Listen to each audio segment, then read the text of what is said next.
Hello guys, welcome back to another FIFA 21 video. Today I'm going to show you the best custom controls, sort of settings, camera controls, controller settings, just all of that kind of setting stuff. Pretty much the best settings to use on FIFA. So there's going to be camera settings and controller settings. It doesn't matter what console you're playing on, PlayStation, Xbox, even with your keyboard. I don't think that's possible, but even the matter doesn't matter what you're playing on. These are the best camera settings and sort of controller settings that you should use. So I'm using keyboard to record this video, but I am showing you the controller settings, so just ignore that it says keyboard, because this is what I do use on my controller. I'm going to start with the controller settings first and then get into the camera settings afterwards.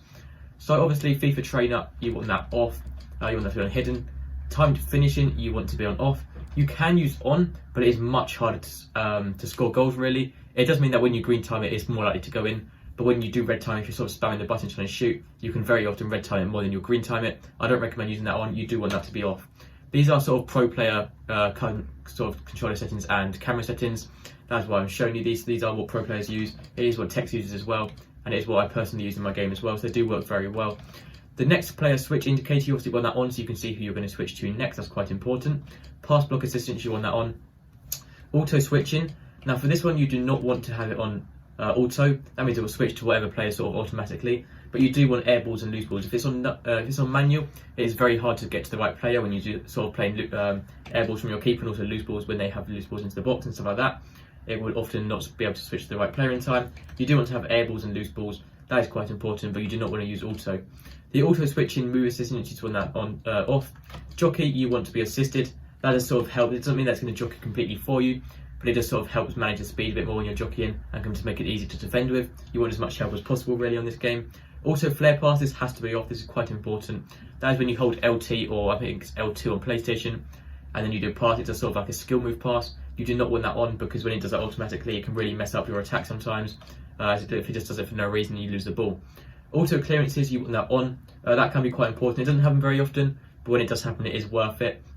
You want that on. Auto shots, you want on. It doesn't mean that's going to automatically shoot, but it is quite useful. I'm not really sure exactly what it does in too much detail, but I do find that I've seen a lot of pro players use it, so I just keep it on. Player lock is on. Contextual agile dribbling, you want that on as well.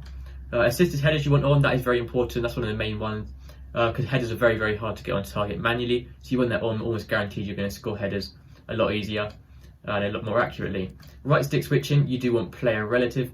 Ball relative can work, but it can be sort of quite random whether who you switch to. If it's player relative, you're controlling the player, you can obviously see who you're going to move to from there. You do want to be getting used to the right stick switching though. Try not to use LB, and I think maybe L1 for switching, or whatever the bumper is on PlayStation. I'm not sure what the top left bumper is, but whatever that is, you do want to get used to the right stick switching. Ground pass assistance, you want assisted, and through ball assistance, assisted, shot assistance, assisted. All of these are assisted, apart from cross assistance, you want semi. The only reason for cross assistance is when you cross it in sometimes. When it is actually on full assist, can sometimes be a bit hard to get it to the right player, and can be a bit too powerful, a bit too not powerful. It's a bit hard to manage who you're getting the ball to. So for that one, you do want semi. For the rest of them, you do want assisted to obviously get as much help as possible. And for analog sprint, you do want that off. Tactical defending for defending. Pass receiver lock, you want late, and that's usually all the controller settings. So very, very simple. Most of those are probably by default anyway. There's probably a few you might need to change. It's not saying that you're going to win every single game once you change these, obviously, but it is very, very useful. It's much easier when you have them on.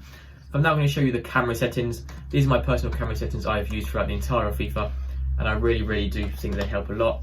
I've seen so many people use the default camera settings, but no pros. If you look at any pros, they're almost never going to be using the default camera settings. They will be using these camera settings here. So what it is the tele broadcast setting. No, sorry, the co-op setting. I'm pretty sure tele broadcast might be the default one that most people use, but you do want to using co-op. This co-op just means you can see much more of the pitch, and it's very useful in single player, co-op, whatever you're playing. And then you need to come down here to camera settings, turn it on to custom, and the camera height you have to set automatically up to 17. That sort of gives you much more of a higher view of the pitch. 20 is sometimes a bit too high, players are a bit too far away. 17 just seems perfect height really, and then the camera, the zoom you want 3, so it's nice and zoomed out. You can see much more of the pitch as well.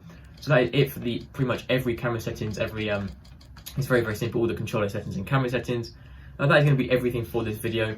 If you have any questions, let me know in the comments and I'll reply as quickly as possible. But that's going to be it. Thank you for watching. Have a nice day. Make sure to subscribe and I'll see you next time. Goodbye.